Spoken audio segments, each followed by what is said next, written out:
Welcome to Space Matrix. Please subscribe and hit the bell icon for more updates. The Western Pacific is no longer just a trade route, it's a chessboard of power. Warships from the US, China, Japan, Australia, and even Europe now crowd the waters around the Philippines. This is not routine. It's a calculated show of force, signaling a shift in Asia's balance of power.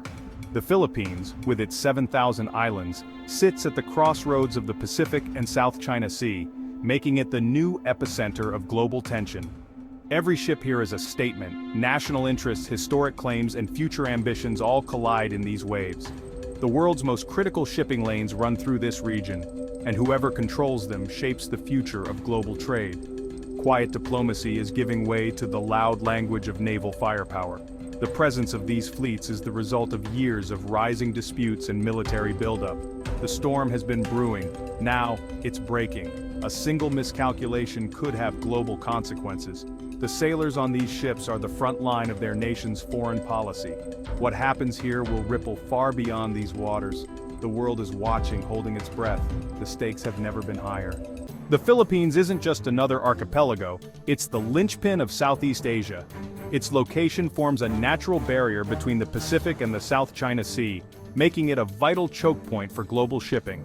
Control here means influence over trillions in trade and access to rich resources, oil, gas, and fisheries. The Philippines' exclusive economic zone overlaps with China's sweeping claims, putting it on the front line of regional disputes.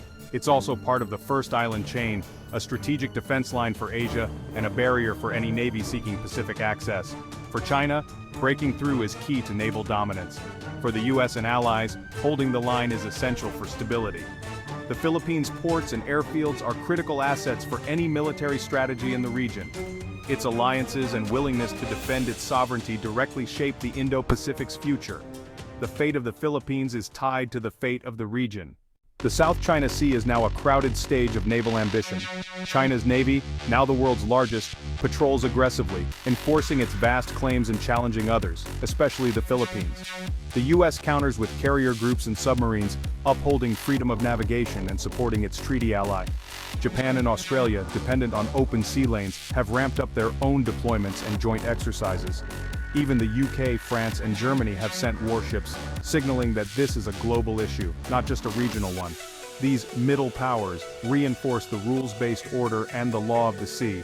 Every nation here is playing for influence, security, and access. The result, a complex, high-stakes chessboard where every move matters. The world's attention is fixed on these waters. The competition is only intensifying. Tension is now visible in daily confrontations at sea.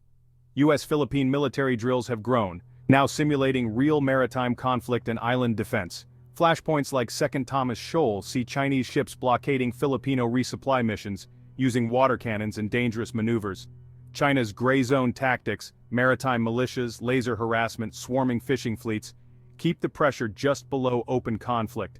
Every action sparks a reaction. Allied navies shadow Chinese drills, issue statements, and deploy assets in solidarity. The South China Sea has become a stage for constant signaling, where the line between deterrence and provocation is razor thin. Three forces drive this contest: trade, territory, and military power. 1/3 of global shipping, trillions in goods, passes through these waters. Any disruption would shake the world economy. Territorial claims are about more than pride. They're about resources and sovereign rights. China's 9-dash line overlaps with the legal claims of the Philippines and others, fueling the conflict. When diplomacy fails, navies step in. China has built and militarized artificial islands, creating new facts on the water. The Philippines is modernizing its navy, while the US and allies challenge China's moves with their own deployments. Protecting trade justifies naval presence, which enforces claims, which in turn threatens trade, creating a cycle of escalation. The warships off the Philippines are no accident.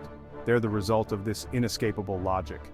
Economic prosperity, sovereignty, and military power are now inseparable here.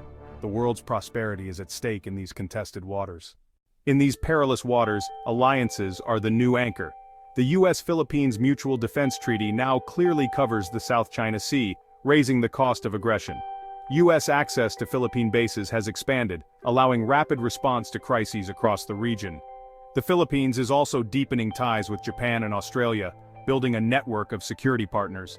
Joint patrols, shared intelligence, and coordinated diplomacy are creating a layered defense. This squad of like-minded nations sends a clear message. A threat to one is a concern for all. The web of alliances transforms the dispute from a local issue to a global test of the rules-based order.